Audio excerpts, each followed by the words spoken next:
Ano sa palagay mo ang pangunahing layunin ng mga magiging kolonista sa Mars para sa kanilang sarili?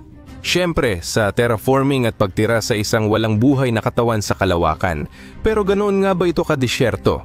Ang mga probe na walang tigil na gumagala sa pulang planeta, lalo na si Curiosity, ay nagpapatunay ng kabaligtaran. Halimbawa, kamakailan, nagpadala ang nabanggit na aparato ng larawang malinaw na nagpapakita ng nilalang na hindi pa kilala ng agham, kahit ito ay naging bato na. Agad na pinangalanan ng mga astronomo ang kakaibang hayop na kahawig ng isang kakaibang mabalahibong dragon bilang shampoo at nagsimulang mag-isip kung sino o ano ito. Maaaring mali ang pagkakaintindi ng mga unang naglakbay sa Mars tungkol sa buhay sa pulang planeta. Paano kung sa totoo lang ay puno ito ng iba't ibang nilalang na pansamantalang nagtatago sa mga kuweba at bitak ng bato? Habol! Mag-subscribe ka. Ngiit, bumalik tayo kay Shampoo. Kasalukuyang iniimbestigahan ni Curiosity ang impact crater na Gala, lalo na sa paligid ng bundok Sharp, kung saan ang clay na lupa ay nagiging batong may sulfate. Lubos na pinatutunayan ng marsukhod ang pangalan niyang Mausisa dahil talaga namang napakausisa niya. Dahil kay Curiosity ang ilan sa mga kamangha-manghang natuklasan na babanggitin natin mamaya. Ayon sa ulat ng Live Science, natagpuan ng aparato ang shampoo noong ika-27 ng Hulyo, 2021. Napakaliit ng bagay na ito, mga 16 na sentimetro lang ang taas, pero hindi nito binabawasan ang kahalagahan ng natuklasan. Kung gagamitin ang imahinasyon, makikita sa kakaibang piraso ng bato sa Mars ang isang iguana o ibang kakaibang hayop. Hindi lang ito nangyayari sa mga taong may pareidolia at hilig makakita ng ilusyon mula sa totoong bagay, kundi pati na rin sa mga normal at malusog na tagamasid. Kaya batong shampoo, ano ka ba talaga? May 4 na pangunahing bersyon kung paano lumitaw ang kakaibang figura sa kalawangin na alikabok ng Mars, isang oceanic reef. Ang mga ganitong anyo ay nabubuo dahil sa epekto ng tubig dagat. Hindi naman biro na tinatawag ang Mars na planeta ng nakaraang buhay. Pinaniniwala ang bilyong taon na ang nakalipas. Sagana sa halaman, malalawak na karagatan, walang hanggang dagat at malilinis na lawa dito. Napakasimbolik na natuklasan ng Mars rover ang misteryosong tekstura sa paanan ng bundok Sharp na halos nasa gitna ng 154 kilometrong crater Gale at nakaangat dito ng 5.5 kilometro. Ang paglitaw nito dito ay iniugnay sa pagguho ng mga sedimentaryong bato. Ibig sabihin, ang pagkasira ng mga ito sa pamamagitan ng umaagos na tubig. Kaya naman malamang na ang shampoo ay maaaring bahagi ng isang reef formation. Bunga ito ng mga kidlat sa Mars. Nakuha ni Curiosity ang isang detalyadong larawan gamit ang high-sensitivity na camera na ChemCam at ang remote microscope na remote microimager. Kaya maaring pagmasdan ang estruktura ng detalyado. Di nagtagal, napagpasyahan ng mga siyentipiko na isa itong fulgurite, mineral na nabubuo kapag tinamaan ng kidlat.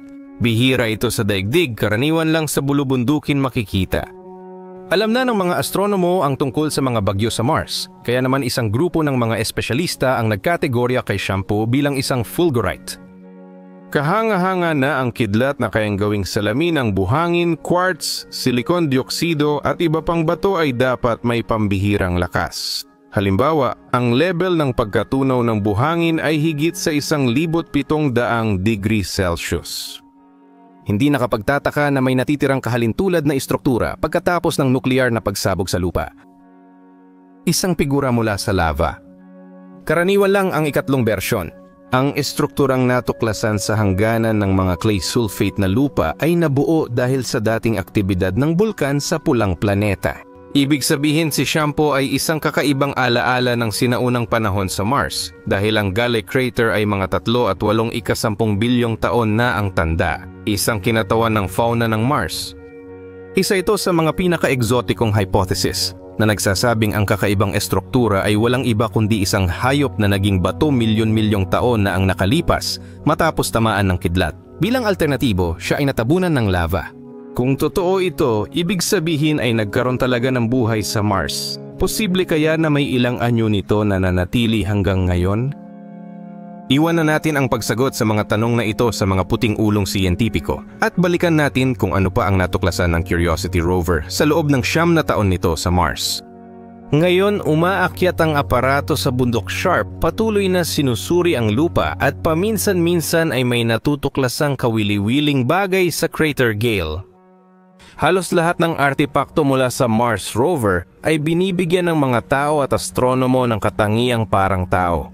Alalahanin ang pareidolia at ang maalamat na mukha na tinatawag na Marsianong Sphinx na nakuhanan ng larawan ng Viking isa noong 1976 karaniwan, ang mga ilusyon ay hindi tumutugma sa katotohanan. Bunga lamang ito ng epekto ng liwanag at anino o ng anggulo kung saan kinuna ng larawan. Gayunpaman, may ilang kamanghamanghang natuklasan si Curiosity sa kanyang arsenal. Noong 2013 napansin ng mga mapanuring tagamasid sa isang larawan ang estrukturang kahawig ng naging batong palaka. Noong nakaraang taon, nakita ng Mars sondang Curiosity sa pulang planeta ang bagay na kahawig ng daliri ng tao na may malinaw na kuko. Hindi lang ito ang natuklasan. Sa Gale Crater, sa iba't ibang panahon, natuklasan ni Curiosity ang isang batong daga, buto ng hita ng tao, helmet ng sundalong Aleman, bulaklak ng Mars, mga labi ng hindi kilalang hayop, at maging ang isang bagay na kahawig ng hawakan ng pinto na matindi ang kislap sa ilalim ng sikat ng araw. Lahat ng ito ay visual na ilusyon. Hindi mo ba napapansin kung gaano ito karami? Noong Abril 3, 2013 nagpadala si Curiosity ng larawan sa lupa ng misteryosong apoy sa likod ng bulubundukin sa abot tanaw.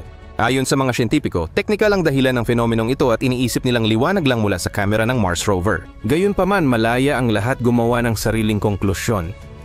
Sa totoo lang, dapat ding sabihin na bukod kay Curiosity sa mga natuklasan sa Mars, naging ganito rin ang ibang probe tulad ni Opportunity. Tungkol naman kay Shampoo, ang pagkakatuklas sa kanya ay nagdadagdag ng panibagong tanong sa koleksyon ng mga hindi pa nalalaman. Habang sinusuri ang Gale Crater, aksidenteng nakagawa ng isa pang tuklas ang aparato. Nalaman na ang mga lupang may luwad, kung saan natagpuan ang misteryosong karakter sa Mars, ay mas hindi pala matatag kaysa sa dating akala. Ibig sabihin, ang mga bakas ng mikrobyong buhay na maaaring umiral sa lugar na ito ay posibleng nabura mula sa ibabaw ng Mars dahil sa aktibidad ng lupa. Kaya anong mga conclusion ang maaaring gawin habang pinagmamasdan ang mga larawan mula sa Mars rover na Curiosity? Habang mas nagiging advanced ang teknolohiya, mas malinaw nating nakikita ang ibabaw ng pulang planeta at mas malinaw nating naiisip ang mga tanawin at anyo ng lupa nito. Hindi naman masama iyon, sabi nga nila, doon din tayo balang araw titira. Pero dahil dito, hindi nababawasan ang mga tanong at hiwaga. Sa katunayan, lalo pa itong nadaragdagan. Gusto naming marinig ang opinyon ng taga-subaybay. Ano sa tingin ninyo talaga ang Shampoo? Natirang bahagi ba ito ng coral reef, isang lava structure, piraso ng fulgurite, o isa talagang naging bato na buhay na organismo?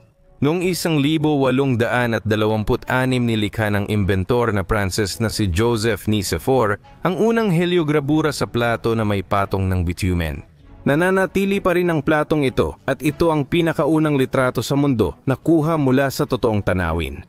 Tinatawag itong tanawin mula sa bintana sa Legra. Naalala mo ba kung kailan mo ito nalaman? Malamang nabasa mo na ito noon pa sa iyong pambatang ensiklopedya. O baka sinabi ito ng pisika teacher mo. Kamangha-mangha talagang makita ang mundo sa mata ng taong nabuhay mahigit 100 taon noon. Sa totoo lang, lahat ng ito ay kasinungalingan. Magugulat ka. Pero ang pinakamatandang litrato sa mundo ay nagpapakita ng mga pangyayari bago pa man lumitaw ang sangkatauhan na naganap mahigit 13 bilyong taon na ang nakalipas. Iniisip mo ba na ito ay katang-isip lang ng isang manunulat ng science fiction? Sa totoo lang, ito ay purong katotohanan. At ito ang dahilan kung bakit ganoon. Sa ika-21 siglo karaniwan na ang pagkuha ng litrato. Hindi na kailangan ng mamahaling kamera. Maraming professional na litratista ang nakakagawa ng dekalidad na larawan gamit ang telepono lang. Hindi na itinuturing nakakaiba ang sining ng fotografiya. Pagod na tayo sa hindi mabilang na dami ng kung ano-anong kalokohan sa ating gallery, mapamalabong mga litrato ng inuman kasama ang mga kaibigan o ang trilyong ulit na kuha ng bagong silang na anak na lalaki. Aminin mo, hindi ka na namamangha sa bawat bagong litrato, pero ganoon ba talaga sa lahat ng lugar? May mga litrato na napakataas ng halaga. Hindi ito kinukunan gamit lang ang ordinaryong telepono, kundi gamit ang komplikado at mamahaling kagamitan. Noong 2016, natuklasan ng teleskopyong Hubble ang isang galaksya na tinatawag na GNZ-11. Ito ang pinakamalayong galaksya kumpara sa iba pang mga galaksya na kayang makita ng tao. Kumuha ang teleskopyo ng litrato na naging alamat pagkatapos. Napag-alaman ng siyentipiko na maaring matuklasan ang galaksya sa konstelasyon ng Malaking Oso at ito ang may pinakamalaking redshift. Naalala mo ba na kayang lumawak ng universo? Ibig sabihin nito sa panahon natin ngayon, nakikita natin ang GNZ-11 kung paano ito noon. Mahigit 13 bilyong taon na ang nakalipas. At kung magiging mas eksakto, 13 bilyon 400 milyong taon. Nahulaan mo na ba kung bakit itinuturing na pinakamatanda ang larawan ng galaksya dahil dito?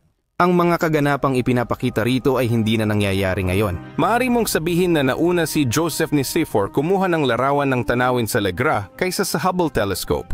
Oo, tama ka, pero hindi nito binago ang ibig sabihin. Formal, lahat ng nangyari sa GNZ-11 sa larawan ay matagal nang naganap. Nangyari ito bago pa man lumitaw ang unang guhit sa kuweba at bago pa ang buong sangkatauhan. Oo, nakakagulat talaga ang anyo ng espasyo at oras sa kalawakan. Ibig sabihin ang GNZ-11 ay mga 13 bilyon at 400 milyong taon na ang tanda. 13 bilyon at 800 milyong taon na ang nakalipas naganap ang malaking pagsabog sa kalawakan na siyang pinagmulan ng ating universo. Noong ang GNZ-11 ay katulad ng nasa larawan, 400 milyong taon pa lamang ang tanda ng ating universo. Dahil sa kaalamang ito, lalong tumaas ang halaga ng nakuha nating larawan.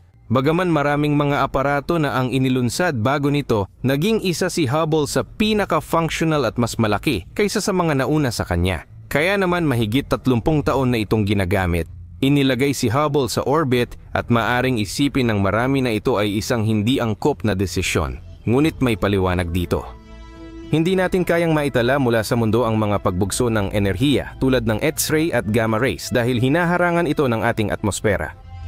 Dahil dito inilagay si Hubble sa mababang orbit malapit sa mundo. Makakatulong ito para mapagmasdan ang universo gamit ang ganitong mga pagbugso ng enerhiya.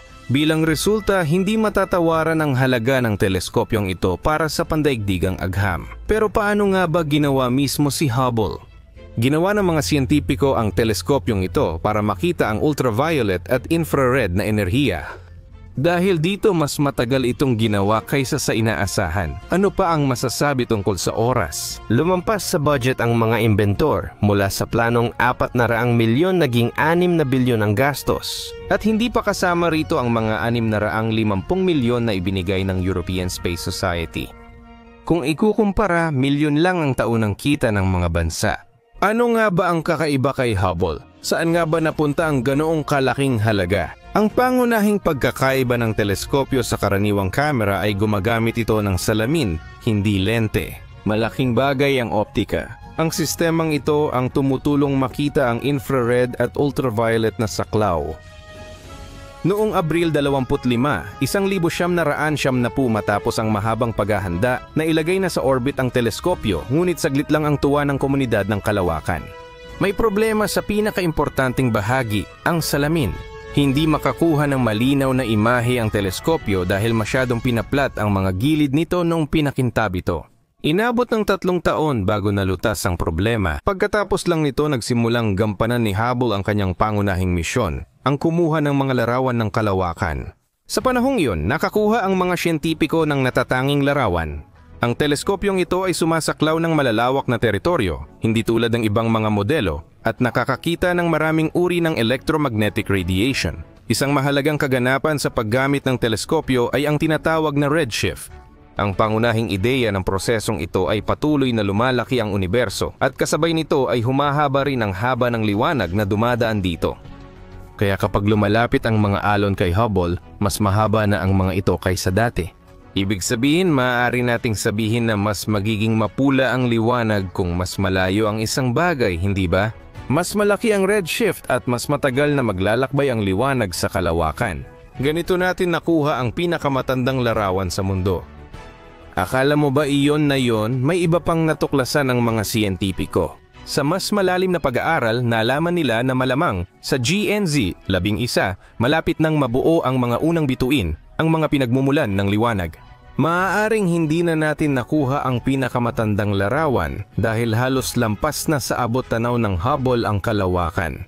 Mataas ang posibilidad ng kabiguan pero naging pabor ang mga pagkakataon.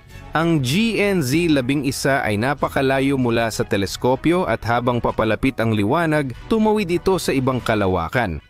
Parang kakaibang lente ito na tumulong magpalinaw ng larawan ng ilang ulit.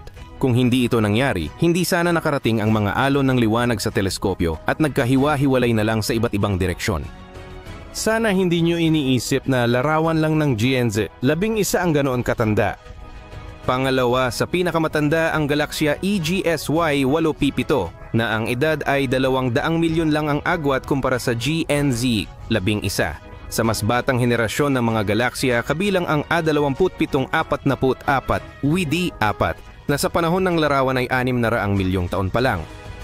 Hindi lang galaksya ang kinukunan ng teleskopyo kundi pati iba pang pangyayari sa kalawakan. Noong 2009, napansin ng orbitang obserbatoryo ng Estados Unidos, Italia at United Kingdom na SWIFT na nagmamasid sa mga gamma burst. Ang isa sa mga ito na tinawag na Gamma Ray Burst 00423. Ang edad ng larawang nakuha ay 13 bilyon at 35 milyong taon. Dahil sa ganitong mga pagsabog, nabubuo ang mga bituin at maaari na silang obserbahan kahit sa bagong likhang universo. At ilan pang kamanghamanghang kaganapang kosmiko ang naitala ng mga siyentipiko. Ang kalawakan ay natatanging lugar na kayang baguhin ang pananaw mo sa nakaraan, kasalukuyan at hinaharap. Ano pa kaya ang matutuklasan sa walang hanggang mga galaksya? Sahara. Ano ang naiisip o naiuugnay mo kapag narinig mo ito? Sa matinding init, gumagalaw na buhangin, mga kwentong Arabe, malalawak na walang tao at mga nakamamatay na bagyong buhangin. Ganon ito sa loob ng maraming taon. Pwede bang naging iba pa ang nangyari sa lugar na ito? Sa totoo lang, hindi ganon kasimple ang disyertong ito. May kapanapanabik itong kasaysayan kaya marami kaming maikukwento. Maraming kamanghamanghang bagay ang itinatago ng Sahara sa ilalim ng mga buhangin nito. Noong unang kalahati ng ika-20 siglo, pinag-aralan ng mga siyentipiko ang lugar na ito at namangha sila sa kanilang nakita. Natuklasan nila ang mga kalansay ng mga balyena at ilang iba pang mga nilalang dagat na matagal nang nawala. Hindi makapaniwala ang mga mananaliksik sa kanilang mga mata at sa una ay inisip nilang biro lang ito ng kung sino. Kalaunan, nalaman ang mga dahilan ng nakakagulat na pangyayaring ito. Noong panahon ng Mesozoic, wala pang mga modernong karagatan. Noon, may isang karagatan na tinatawag na Tethys na naghati sa kalupaan sa dalawang bahagi na tinatawag na Laurasia at Gondwana. Sa paglipas ng panahon dahil sa kilos ng lithospheric plate at paggalaw ng kontinente, napunta sa Sahara ang labi ng balyena na iniwan ng umatras na karagatan. Ngayon, ang lugar na ito ay tinatawag na Wadi al-Hitan. Sa pagsasalin mula sa Arabic, gaya ng madaling hulaan, ito ay nangangahulugang lambak ng mga balyena. Pero hindi pa dyan nagtatapos ang lahat. Sa mayroon decision sa gawang Shaikaral, sangdapaswasawanda ng mga balyena noon ay iba ang itsura. Ang kanilang mga ninuno, ang mga Basilosaurus, ay may mga paa at matutulis na ngipin na parang sa mga mandaragit. Gayunpaman, hindi nila magamit ang mga ganitong mga paa para makagalaw dahil kung ikukumpara sa laki ng sinaunang balyena, 21 metro, napakaliit ng kanilang mga paa. Ang Sahara ay naging libingan ng mga balyena at dinosaur. Sa disyerto natuklasan ang pinakamalaking dinosaur sa mundo na namatay mahigit 100 milyong taon na ang nakalipas. Ang dinosaur ay tinatawag na Paralititan stromeri. Isa itong halamang kain at napakalaki ng sukat nito. Mga 30 metro ang haba at halos 60 tonelada ang bigat. Kalaunan, nadiskubre ng mga siyentipiko ang iba pang uri ng dinosaur na nagdulot ng maraming tanong tungkol sa mga dinosaur na nanirahan sa kontinente ng Africa noong huling bahagi ng panahon ng Cretaceous. Napakakaunti lamang ng impormasyong mayroon noon. Isang kapansin-pansing katotohanan ang lumitaw. Ang mga labi ng natagpuang Mansurozover sa Africa ay halos kapareho ng mga labi ng mga dinosaur na natagpuan sa Europa. Malinaw na ang Mansurozover ay nagmula sa Europa papuntang Africa. Pero posible nga kayang mangyari iyon?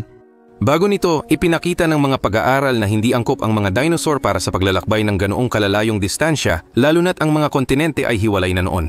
Ibig sabihin nito, kailangan na ngayong tingnan ang buhay ng mga hayop na ito mula sa ibang pananaw. Kakaiba ang kalansay ni Mansurozover. Sa pag-aaral nito, may mga bagong matutuklasan tungkol sa mundo ng mga hayop noon. Hindi pa ito lahat ng nais naming ibahagi. Para sa isa pang kamanghamanghang katotohanan, pumunta tayo sa Mauritania. Doon matatagpuan ang tinatawag na Richat structure o sa ibang salita, ang mata ng Sahara.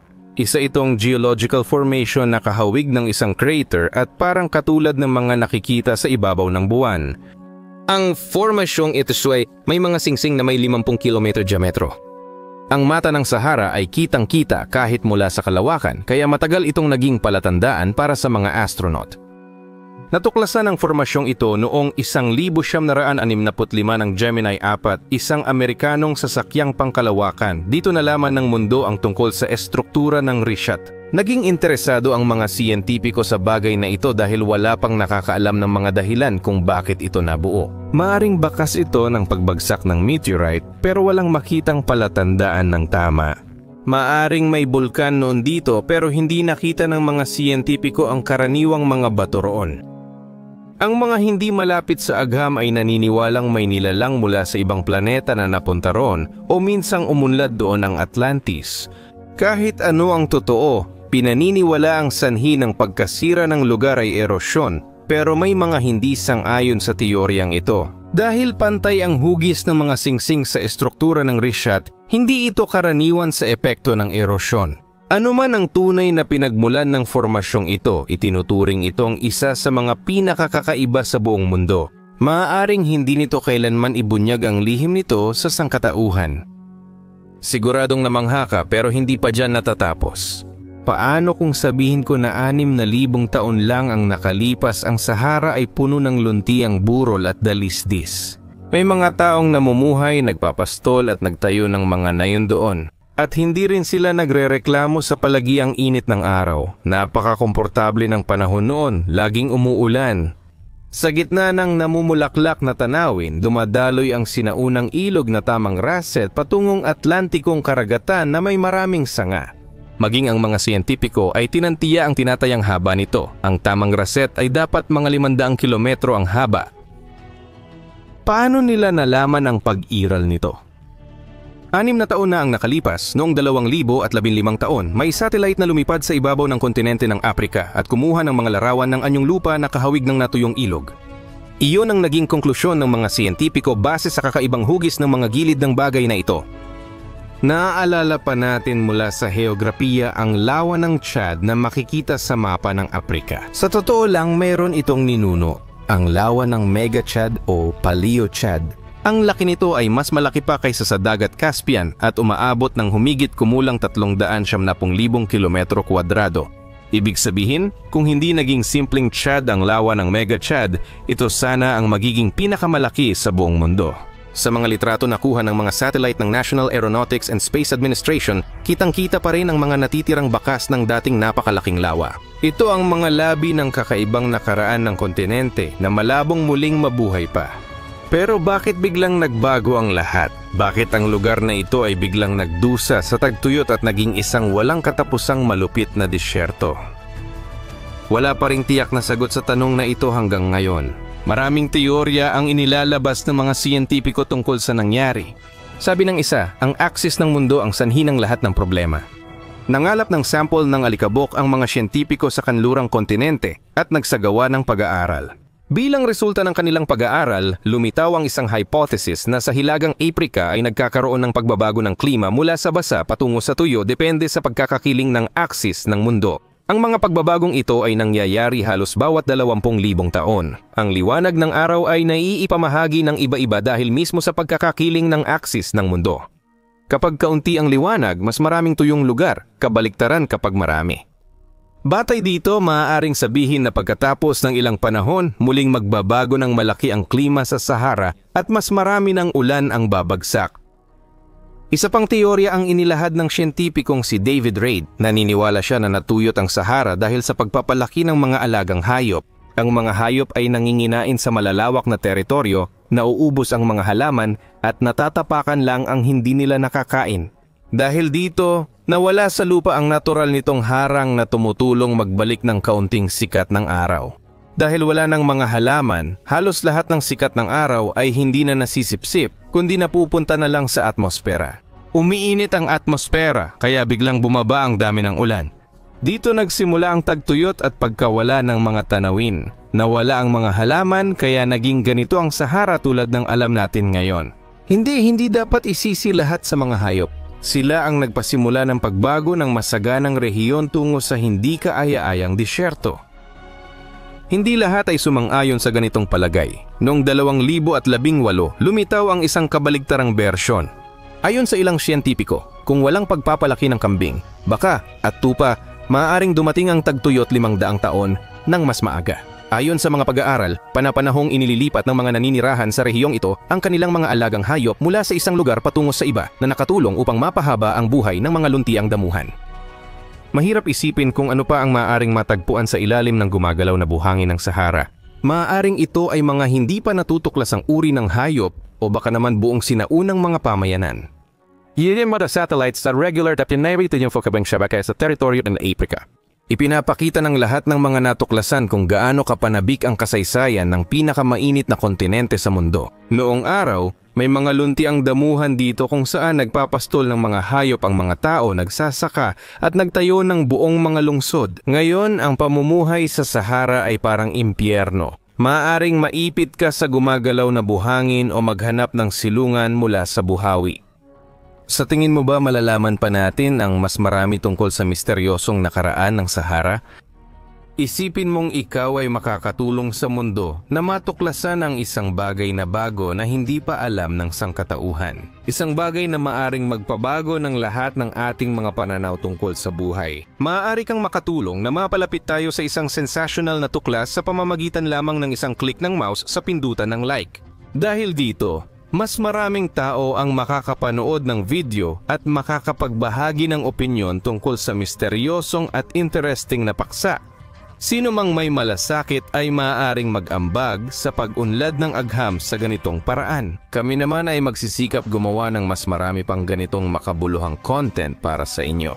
At kung gusto ninyong lumabas agad ang susunod na video pagkatapos ninyong mapanood ito, tara't mag-ipon tayo ng 20,000 electronic thumbs up sa video na ito. At agad kong ilalabas ang panibagong nakakabighaning episode